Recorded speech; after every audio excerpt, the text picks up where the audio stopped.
भी है जहां 7 रिक्टर स्केल की तीव्रता से बड़े भूकंप की चेतावनी दी गई है। सिर्फ भारत ही नहीं बल्कि भारत से सटे जो पड़ोसी देश हैं वहां भी धरती कुछ बड़ी चेतावनियां दे रही है, लगातार दे रही है। खासतौर पर हिमालय से लगते देशों और राज्यों के लिए भूकंप एक बड़ा खतरा पैदा कर सकता है।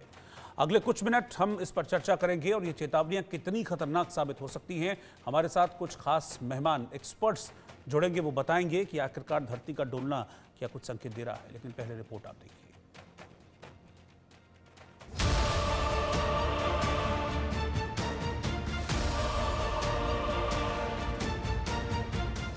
महाविनाश तय, महाभूकंप का भय, धरती डोल रही है, विनाश विनाश बोल रही है, मचेगी बड़ी तबाही, धरती की शामत आई, डोलती धरती, हिलते घर, महाविनाश का डर। बार बार धरती में हलचल मच रही है, बार बार धरती कोई बड़ी चेतावनी दे रही है। वैज्ञानिक चिंता में हैं और चिंता धरती पर होने वाली किसी बड़ी अनहोनी के अंदेशे को लेकर है। बार बार आते भूकंप आखिर क्या संकेत दे रहे हैं, बार बार हिलती धरती आखिर क्या संकेत दे रही है। अब जरा वैज्ञानिकों की इस चेतावनी पर गौर कीजिए।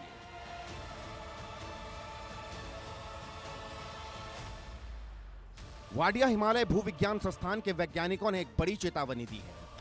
उन्होंने कहा कि उत्तराखंड में कभी भी 7 से अधिक तीव्रता का भूकंप आ सकता है।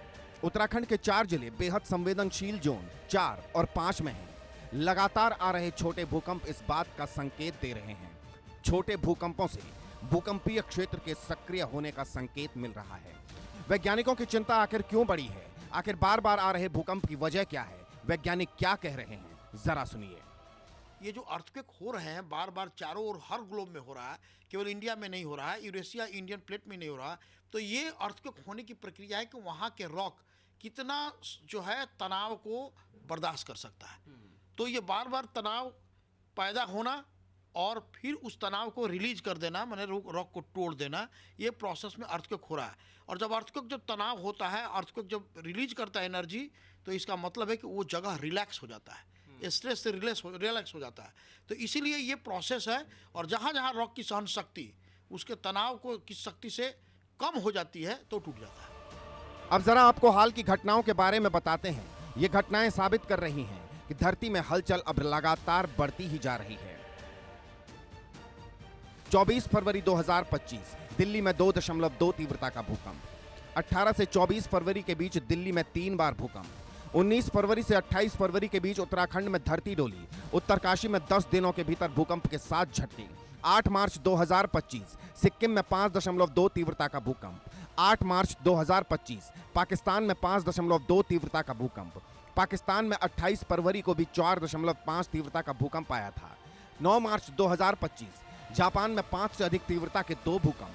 9 मार्च 2025 तिब्बत में 4.0 तीव्रता का भूकंप।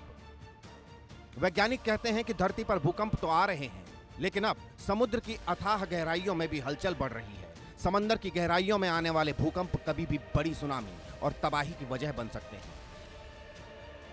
वही अर्थक्वेक सुनामी पैदा करता है जबकि रॉक काफी कॉम्पैक्ट हो, काफ़ी हार्डर हो और काफ़ी वो जो टूटने में उसका एनर्जी ज़्यादा लगे। तब जब टूटता है तो वो जो है फॉल्ट जो है उसका रिवर्स फॉल्ट या उसका पूरी जो है थ्रस्ट फॉल्टिंग से टूटता है, काफ़ी एनर्जी जनरेट होता है। जितना रॉक टूटता है उतना नीचे जाता है, उस पोर्शन में जो है पानी भरने लगता है और वाटर का डिस्प्लेसमेंट जब होता है तो वही सुनामी का रूप लेता है। तो ये तभी होगा जब काफ़ी बड़ा अर्थक्वेक हो, सैलो अर्थक्वेक हो, तब वहाँ पर सुनामी जनिक हो। वैज्ञानिकों के अनुसार पृथ्वी टेक्टोनिक प्लेटों पर स्थित है जो तरल लावा पर तैरती है। जब ये प्लेटें आपस में टकराती हैं या खिसकती हैं तो ऊर्जा बाहर निकलती है, जिससे भूकंप उत्पन्न होता है। धरती में लगातार आ रहे भूकंप से हलचल पैदा हो रही है। किसी बड़े भूकंप का खतरा सिर पर मंडरा रहा है। पृथ्वी को बचाने की जद्दोजहद में सभी वैज्ञानिक लगे हैं और बार बार संकेत दे रहे हैं कि महाभूकंप का भय सता रहा है।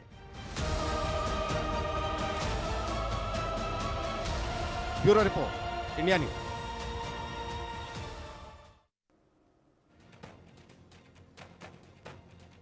तो धरती का ये डोलना किस तरह का संकेत है?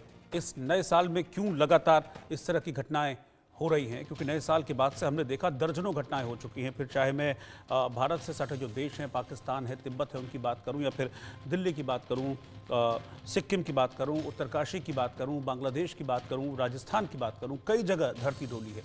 तो ये डोलती हुई धरती क्या संकेत दे रही है? मेरे साथ दो खास मेहमान, दो एक्सपर्ट्स इस वक्त हैं। Doctor A.K. बयानी जो कि भूवैज्ञानिक हैं, वो इस वक्त साथ में हैं, और डॉक्टर नरेश कुमार भूकंप वैज्ञानिक हैं, वाडिया इंस्टीट्यूट देहरादून से हमारे साथ जुड़े हैं। आप दोनों का बहुत बहुत स्वागत है। डॉक्टर बयानी, पहले मैं आपके पास आ रहा हूँ।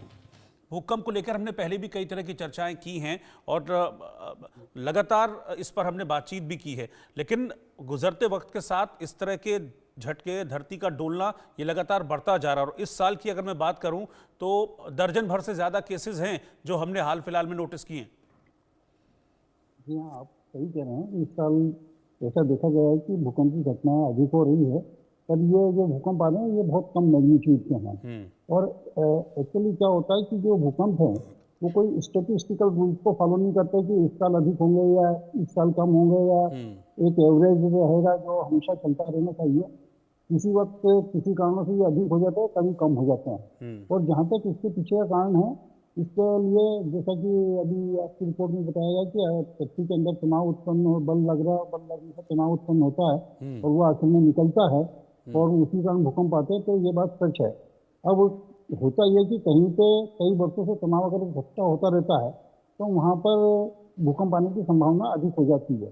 और ऐसा ही हिमालय क्षेत्र में या दिल्ली के आसपास क्षेत्र में हो रहा है कि हम जो नॉर्थ की तरफ बढ़ रहे हैं, तो पिछले 50 वर्षों से भी अधिक, बल्कि ये कहूँगा कि 1950 के बाद कोई बड़ा भूकंप नहीं आया इस क्षेत्र में। तो ये तनाव काफी अधिक इकट्ठा हो रहा है।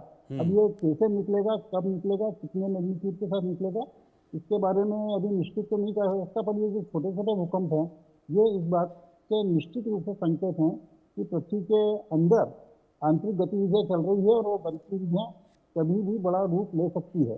परंतु इसके बारे में एग्जैक्ट भविष्यवाणी करना अभी संभव नहीं है कि कब ये निकलेगी और किस मैग्नीट्यूड की निकलेगी और कहाँ पर निकलेगी।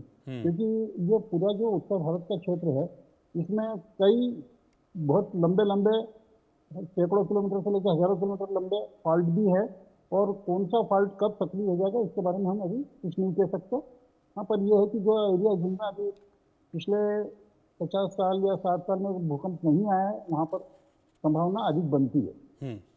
ठीक है, मैं डॉक्टर नरेश के पास चल रहा हूँ। डॉक्टर नरेश, जब भूकंप आता है तो बहुत सी तरह की बातें